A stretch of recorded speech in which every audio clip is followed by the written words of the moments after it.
the real challenging part about this storm when you compare it to storms that we've had in the past, like the Memorial Day storm. You know, Memorial Day trained over certain sections, pockets of town, and they got inundated with water and we had a lot of flooding. There are no sections of our viewing area that have been spared, it seems like, so far, being hit with upwards of 10, 15 inches of rain. Which is really putting a stretch on resources. Every single bayou has overflowed its banks. Brays Bayou was the last one to kind of reach that point, and as Randy just showed us, it is at that point now. So if you live anywhere near a bayou, obviously you are going to be dealing with a whole lot of water. I'll never forget, after the Memorial Day flood, I met a gentleman at the dry cleaners, and he was having all of his expensive laundry cleaned there because it had been ruined by the floodwaters, had to rebuild the interior of his house, just like so many other hundreds of people have done, and then not even a year later to have to go through something like this. It makes you wonder, what's the breaking point for a homeowner? There's nothing you can do, and the mayor echoed that when, and we're going to show you what he said here momentarily, but he said, and I'm quoting here, there is nothing you can do when this much rain falls except shelter in place. And Ruben, when you say that number, 1,200 water rescues, that number is simply staggering. It's a city we love. It's a city that, you know, you've been in an awful long time. She's got her umbrella out, though I don't know that the umbrella is going to be much use. You can see that, boy, the water's up to her mid-thigh. You know, this is just a dangerous situation, and this is why people tell you, the city officials tell you, please don't attempt to do this because you could be walking along. You just don't know where the ground gives and changes, and you could fall and quickly be submerged, and then it turns into a rescue situation. And you can see in the forefront of the video, and my goodness, there's a white pickup truck all the way up to the cab that's underwater, and here goes the individual swimming. Wow. Ditch the umbrella and going towards that pickup. Right now we want to go to Greg Rugen. He's in Meyerland. Again, Meyerland was a section of town that was hit so extremely hard during Memorial Day less than a year ago. Greg Rugen is back there, and you can see just the waves actually raging behind him. Greg, what are you seeing out there? But I get the feeling, and again, just from my recollection of people that live out of these apartments that I have talked to, they've been through this before, maybe not quite to this extreme. And here we go. Houston Mayor Sylvester Turner at the Houston Emergency Operations Center addressing the media. Right now, let's listen in live. Houston Mayor Sylvester Turner with the latest. You've been listening live to Houston Mayor Sylvester Turner from the Houston Emergency Center speaking for the last 20 minutes or so. The big take home out of his press conference with the 3 different evacuation sites, the 3 different shelters that have been set up. We'll get to that in just a second. Right now, these are live pictures from the Arbor Court Apartments. That's in North Houston, west of I-45, east of 59, and north of Beltway 8 on Seminar Drive. You can see these people trying to navigate their way through waist-deep water, holding onto the fence as a means to make their way through without going under. And we've been watching small children. Imagine how terrifying this is for families. So many small kids, maybe they haven't put it together because they're so young, just how dire and dangerous the situation is. You get into that mode, Mama Bear, Papa Bear mode. You want to take care of your kids. You want to make sure they're safe, and your natural instinct is to get to dry ground or higher ground. And people grabbing whatever they can. You could see the one young gentleman holding a plastic tub that looked like the plastic tub that somebody had a baby in earlier as they were wading their way through the water. Whatever you can to keep your family safe. Well, there's Dad doing what needs to be done to get 1, 2, 3, maybe 4 children on that tiny little, is that a raft? It's floating, so that's certainly good news, but he's getting them out of there. But there was a shot earlier, Melinda, of a mom with 4 kids. I mean, you know, we talk about, well, you can walk through that water. Some of it you can, especially if you got 4 kids. What are you going to do? And it's tough for us as reporters when we have to walk through these, you know, high water areas. Again, I'm trying to find a silver lining somewhere in all of this bad news that during Tropical Storm Allison, more than 40 people died as a direct result of that tropical storm. Right now, we have 2 confirmed fatalities. So when it comes to loss of life, it's a heck of a lot of a better situation. They are doing what they can for themselves until help arrives. Well, they're surviving, and that's what Don talked about, is that, you know, we need some help out here. We don't see any emergency crews. We did see 1 or 2 ambulances come out, but he says, where's the help? You know, at the end of the day, if your life is in danger, other people's lives are in danger. So you got to take matters into your own hands and step up and make it happen, and that's what a lot of these people have done. We've been going live now for 12 consecutive hours, wall-to-wall coverage. Sally did a great job reporting live from there.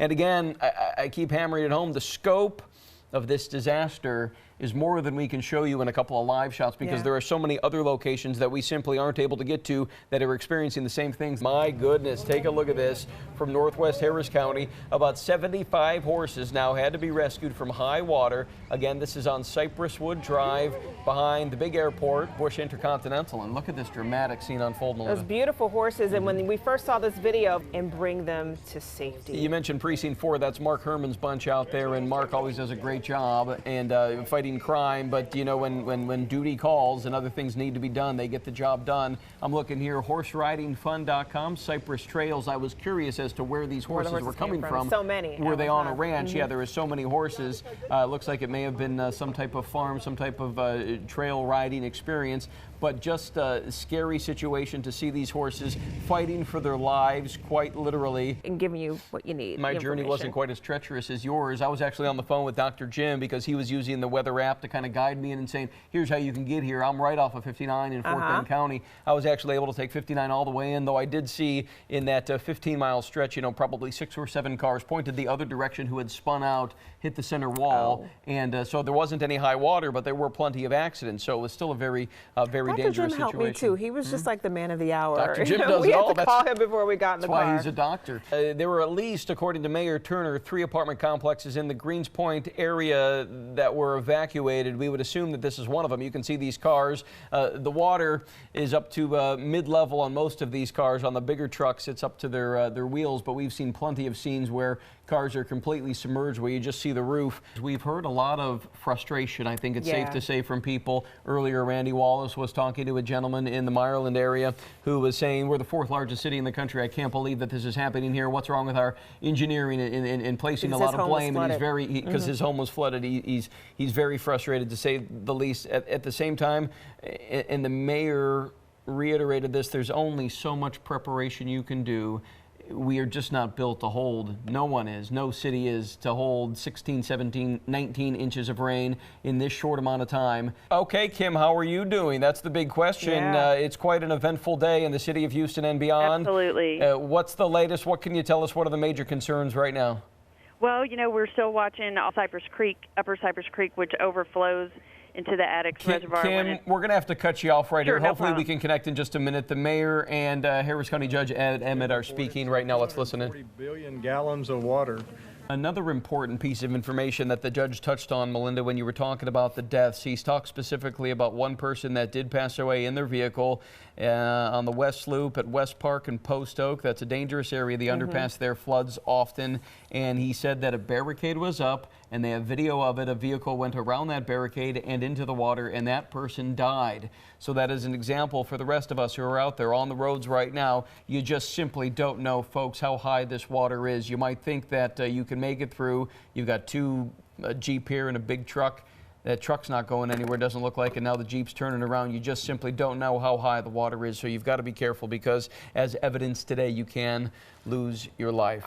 He also wanted to discourage people, kids in particular. We've seen several pieces of video, as Melinda and I have been broadcasting for the last 4.5 or so hours.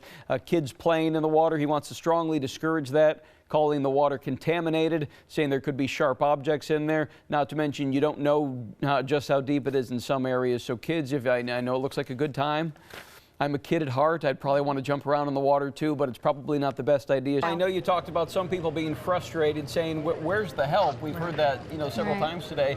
And the mayor over and over again has addressed that, saying they're using every conceivable resource that they have. I mean, this just goes to show, I think, the scope of this disaster, that while they are using every conceivable resource, it's simply not enough to reach all the people that need the help that they need. Yeah, I'm Melinda Spalding. And hi, everyone. I'm Chris Stipes. We have been broadcasting wall-to-wall live now for 15+ hours since about 3:30 this morning. And the rescues are still happening, though, right? I mean, there's still more people being pulled out and onto dry land, correct? I mean, you've been out there for the last couple of hours, but we've been broadcasting from Arbor Court for the last 5 hours, and it's been the same scene over and over and over again. Shows how many people affected.